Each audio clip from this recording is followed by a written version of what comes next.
Welcome to Kentucky Collectibles. What did you bring in for us today? Well, today I brought in my two great uncle shotguns.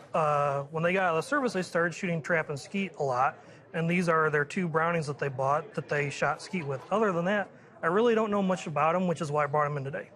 And I assume they stayed in the family Yes. and they continue to be in the family? And what time did they start shooting? They started shooting late 60s, early 70s, and they kind of got out of it as they got older, but they've been in the family ever since, which is why we brought them in.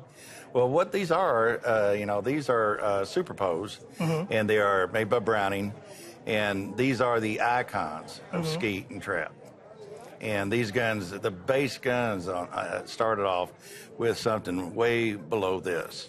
And then when you ordered it, you'd have embellishments, engraving, and all kinds of add-ons. These things were because they were made in Belgium, were the most collectible and the most desirable.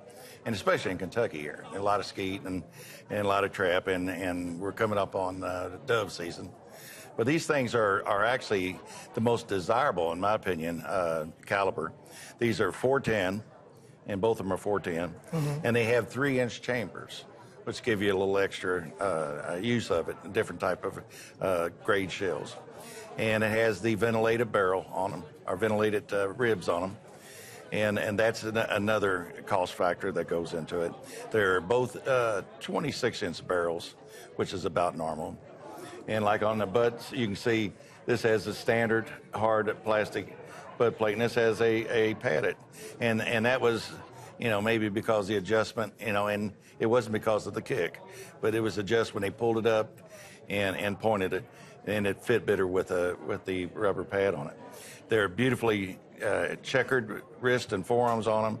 The screws are all also engraved. Everything on these things are engraved, and these are the most collectible because they were made in Belgium, and then they went out of business making them in Belgium. And both of these, I think one's 1964, maybe one's 1966. I think that's about right. According to the serial number range. But it took a specific person to buy them. The guy that bought this was a professional, and he knew what he wanted, and he didn't care about paying for it. And whatever it was, if he wanted that ventilated rib on there, he ordered it. That's not surprising at all with the two of them. These, have the standard is the blue, and then you'd add the engraving to it. Then they had stainless, and they would apply gold and inlays, and you could get them, off the charts. But these are the modern collectibles, and these are from the 60s, so they're 50 plus years old, and the condition is absolutely exquisite. They're, I'd say, 98% condition. Wow, that's Have you ever amazing. had them appraised or anything? No, we've never had them appraised, which is why I brought them in today. Well, there's certain prices where they start, but this leapfrogs that, and I think $3,500 to $4,500 a piece. Wow, that's amazing. Absolutely amazing. They're really incredibly wonderful. Way more than what we ever thought they would have gone for. And one other thing, I'm getting ready to go pigeon shoot and dove shoot in about 2 weeks. Can I borrow one of them?